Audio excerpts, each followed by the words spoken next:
आप देख रहे हैं देश लाइव, देश की आवाज। अस्सलाम वालेकुम, आदाब, नमस्कार, सत श्री अकाल। देश लाइव में आपका स्वागत है। मैं हूं सहल कुरैशी। उत्तराखंड के उत्तरकाशी से एक ऐसी खबर आ रही है जिसे देखकर ही अंदाजा आएगा कि देश में किस तरह का लोकतंत्र जिंदा है। एस जयशंकर ने विदेश में राहुल गांधी के बयान पर कहा था कि आप दिल्ली जाइए, आपको दिल्ली में पता चल जाएगा लोकतंत्र बहुत अच्छे तरीके से चल रहा है। उसी जयशंकर साहब से आप पूछना चाहिए, जयशंकर साहब आप उत्तराखंड के उत्तरकाशी जाइए, वहां पर आपको पता चलेगा कि किस तरीके से मुसलमानों के खिलाफ एक धमकी भरा पर्चा हर जगह पर चिपकाया गया। उसके बाद वहां से मुसलमानों ने पलायन शुरू कर दिया है। इस पर्चे में लिखा गया है, लव जिहादियों को सूचित किया जाता है कि दिनांक 15 जून 2023 को होने वाली महापंचायत होने से पूर्व अपनी दुकानें खाली कर दें। यदि तुम्हारे द्वारा ऐसा नहीं किया जाता है तो वक्त पर निर्भर करेगा। देवभूमि रक्षा अभियान। जगह जगह पर इस तरह के अलग अलग पोस्टर्स लगाए गए, धमकी भरे पोस्टर्स लगाए गए हैं।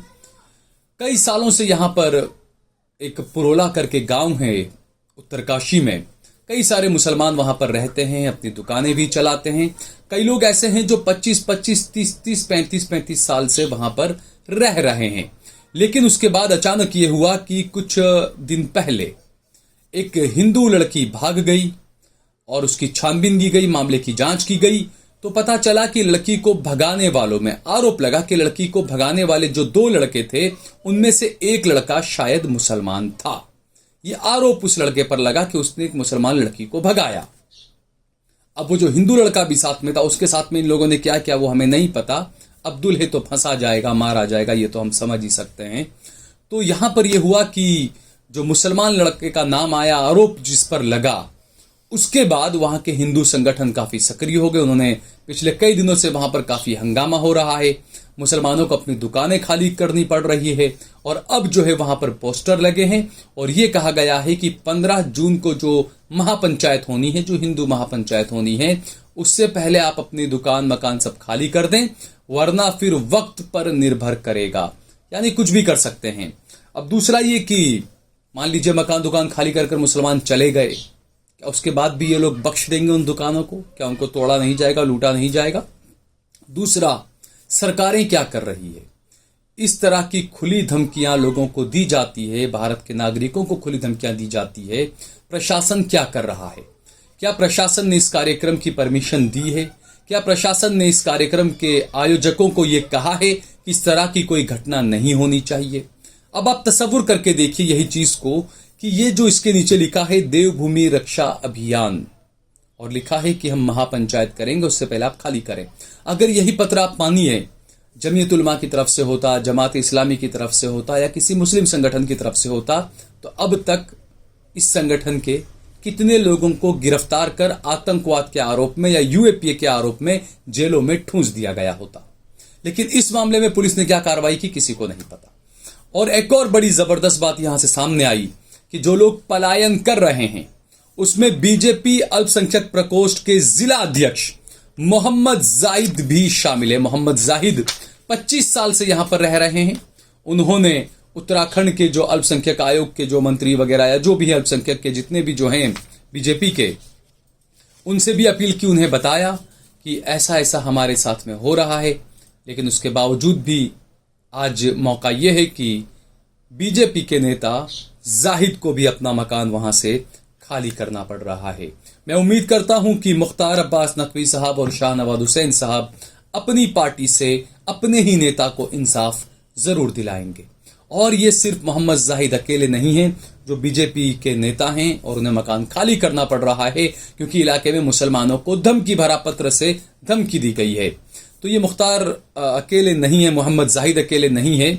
वहां पर जो दुकानें थी उन दुकानों के भी कई लोग ऐसे थे जो बीजेपी के कार्यकर्ता हैं और ये कहा जाता है कि ये मोहम्मद जाहिद और इसके अलावा जो दुकानों में जो दूसरे और मुस्लिम कार्यकर्ता थे बीजेपी के, वो सब काफी सक्रिय रहे हैं बीजेपी के लिए, काफी सक्रिय राजनीति किया करते थे बीजेपी के लिए। लेकिन आज वही बीजेपी उनका कितने काम में आ रही है ये बीजेपी में मौजूद सभी मुसलमानों को सोचना चाहिए, सभी मुसलमानों को इसके बारे में ख्याल करना चाहिए। जो बड़े पदों पर बैठे हैं मुसलमान, मैं उनसे भी कह रहा हूं। और जो कई बार ये होता है ना कि बीजेपी की नागरिकता या क्या मेंबरशिप लेकर, नागरिकता माफ कीजिएगा, बीजेपी की मेंबरशिप लेकर जबरदस्ती ही वो अपने आप को बड़ा नेता दिखाने की कोशिश करते हैं, जगह जगह पहुंचने की कोशिश करते हैं।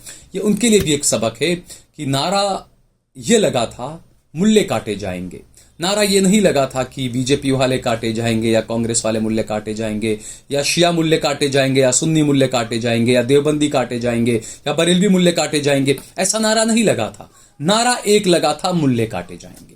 तो ये आप समझ सकते हैं।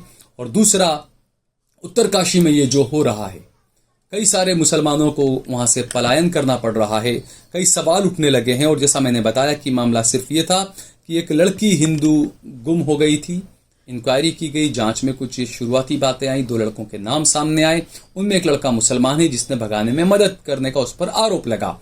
इसी आरोप के तहत वहां के मोहल्ले के तमाम मुसलमानों को ये धमकी दी गई। अब ये जो चीजें हो रही है, मीडिया का भी रोल कैसा है वो आपको दिखाता हूं मैं, कि 2 खबरों को किस तरीके से मीडिया दिखाता है। जब कोई मुसलमान लड़का हिंदू लड़की को लेकर भाग जाता है तो मीडिया दिखाता है, देखिए ये लव जिहाद है, हिंदू संगठन सड़कों पर आ जाते हैं, मुसलमानों को बदनाम करने में कोई कोर कसर, कोई कमी नहीं छोड़ते हैं। यही एक मामला आपको दिखाते हैं। आप ये देखिए, एबीपी न्यूज की ये खबर है और हेडलाइन आप पढ़िए, बड़ी शांति प्रिय हेडलाइन आप देखिए। रूबीना ने मंदिर में की हिंदू लड़के से शादी, प्यार की खातिर बन गई रूबी अवस्थी। आगे वो लिखते हैं, यूपी के बहराइच में रूबीना और शेष कुमार अवस्थी ने अलग मजहब और तौर तरीकों की परवाह किए बिना शादी कर ली है। रूबीना ने शेष के साथ मंदिर में 7 फेरे लिए और मांग में सिंदूर भरकर हिंदू रीति रिवाजों को अपना लिया। कोर्ट के आदेश पर दोनों को पूरी सुरक्षा के साथ उनके परिजनों को सुपुर्द कर दिया गया है। दोनों ने परिजनों से बगावत कर मंदिर में शादी करने का फैसला किया था। प्यार की खातिर रूबीना अब रूबी अवस्थी बन गई हैं। आप इसको देखें कि अगर लड़की मुसलमान है, वो अगर हिंदू लड़के से शादी करती है तो मीडिया से लेकर पुलिस से लेकर हर जगह पर रवैया पूरा अलग होता है, हेडलाइंस अलग तरह की होती है। अगर मुसलमान लड़की किसी हिंदू लड़के से शादी करती है तो, और यही अगर कोई हिंदू लड़की किसी मुसलमान लड़के से शादी करती है तो इसी मीडिया की हेडलाइन होती है लव जिहाद। इसी मीडिया की हेडलाइन होती है विधर्मी के साथ भाग गई एक हिंदू लड़की। इस तरह की हेडलाइन होती है। हिंदू भाइयों को भी समझने की जरूरत है कि आखिरकार मीडिया और नेतागण किस तरीके से आपको वर्गलाते हैं, किस तरह की खबरों को आप तक परोसा जा रहा है, आखिरकार आपको क्या दिखाया जा रहा है। क्या आप बेरोजगारी को भूलकर, क्या आप महंगाई को भूलकर सिर्फ हिंदू मुसलमान लव जिहाद की ये फेक फर्जी खबरों के अंदर उलझ कर रहना चाहते हैं, या आपको रोजगार चाहिए? मैं हमेशा कहता हूं, एक भारत श्रेष्ठ भारत, ये हमें बात करनी चाहिए, इसी पर हमें काम करना चाहिए। और मैं अक्सर इस तरह की खबरों में अक्सर आप लोगों को ये बताता हूं कि जितने भी बड़े बड़े नेता जो जितने ज्यादा कट्टर भाषण देते हैं मुसलमानों के खिलाफ या किसी भी समुदाय के खिलाफ, उनके बच्चों को आप जाकर देखें। उनके बच्चे भारत के बाहर विदेशों में अच्छे अच्छे कॉलेजेस में, स्कूलों में पढ़ रहे हैं, अच्छे अच्छे विदेश के शहरों में बसकर अपना कारोबार कर रहे हैं। उसमें कई नफरत के पुजारी बयान देने वाले लोग भी शामिल हैं। तो आप समझ सकते हैं कि आपके हाथ में, आपके बच्चों के हाथ में यहाँ पर भगवा झंडा लहराकर, हाथ में थमाकर, हिंदुत्व का पर्चा आपके हाथ में थमाकर आपको दंगाई बनाया जा रहा है, जबकि अपने बच्चों को इस माहौल से दूर विदेशों में पढ़ाया जा रहा है, बसाया जा रहा है, और आप लोगों को मुसलमानों से उलझाकर लड़ाया जा रहा है। यही इस देश की, यही मौजूदा दौर की राजनीति बता रही है, इशारा कर रही है आपको कि आप संभल जाएं, आप समझ जाएं देश का माहौल किस तरह का बनाया जा रहा है। क्योंकि ये जो मैंने बताया, टाइम्स ऑफ इंडिया की एक रिपोर्ट के मुताबिक जाहिद के एक जानकार ने, जो दुकानदार हैं वहां पर पुरोला में, उत्तरकाशी में, उन्होंने कहा कि जिला अध्यक्ष बनाए जाने से पहले वो कई पदों पर रहे। दुर्भाग्य से पार्टी भी जाहिद की मदद नहीं कर सकी और उन्हें आधी रात को यहां से जाना पड़ा। यदि सत्ताधारी दल के किसी व्यक्ति के साथ ऐसा होता है तो हम जैसे आम आदमी का क्या होगा? उन्होंने कहा कि कम से कम 2 और मुस्लिम दुकानदार बीजेपी अल्पसंख्यक मोर्चा के हैं जिन्हें अपनी दुकानें खाली करके पुरोला गांव से उत्तरकाशी से पलायन करना पड़ रहा है। पुलिस ने कहा कि हमने लोगों से बातचीत की है, हम लोगों को बैठाकर बातचीत हमने की है, हम मुसलमानों को पूरी सुरक्षा देंगे कि वो दुकानें खाली न करें। लेकिन अब देखना यह है, क्योंकि जिस तरीके से पर्चे लगे और आज तक ये देखा जा रहा है कि किस तरीके से धर्म संसदें होती है, महापंचायतें होती है, किस तरीके से उसमें मुसलमानों के खिलाफ भाषणबाजी की जाती है, जबकि सुप्रीम कोर्ट, अब ये जो पर्चा लगा है, क्या उत्तराखंड सरकार, उत्तराखंड प्रशासन, उत्तराखंड पुलिस सुप्रीम कोर्ट की उस गाइडलाइन का, उस फैसले की अवहेलना नहीं कर रही है जिसमें सुप्रीम कोर्ट ने कहा था कि जहां पर भी हेड स्पीचेस होती है उनके खिलाफ सख्त से सख्त कार्रवाई करें। पुलिस से यह कहा गया कि पुलिस कहीं पर भी किसी भी जगह पर इस तरह की घटना होती है तो वो किसी के शिकायत करने आने का इंतजार न करे, पुलिस स्वयं उसके खिलाफ कार्रवाई करे, मामला दर्ज करे। और साथ ही साथ सुप्रीम कोर्ट ने यह भी कहा कि हेड स्पीचेस के खिलाफ जो सरकारें कार्रवाई नहीं करती है वो हिंजड़ी सरकारें हैं। तो आप समझ सकते हैं कि उत्तराखंड में क्या चल रहा है, जहां जहां बीजेपी की सरकारें हैं वहां किस तरह की धमकियां दी जा रही है। सुप्रीम कोर्ट ने ऐसी सरकारों को क्या कहा है, यह खुद आप देखिए, समझिए और खुद अपने लिए खड़े रहिए, इंसाफ के लिए खड़े रहिए। ऐसे लोगों के खिलाफ कोर्टों में दरवाजे खटखटाइए। भाग जाना, पलायन कर लेना, यह कोई रास्ता नहीं है।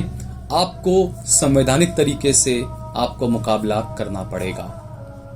अगर आपको ये वीडियो पसंद आई हो तो इस पर कमेंट करें, इसे लाइक करें, इसे ज्यादा से ज्यादा शेयर करें। अगर आपने हमारा चैनल देश लाइव सब्सक्राइब न किया हो तो हमारे चैनल को जरूर सब्सक्राइब करें।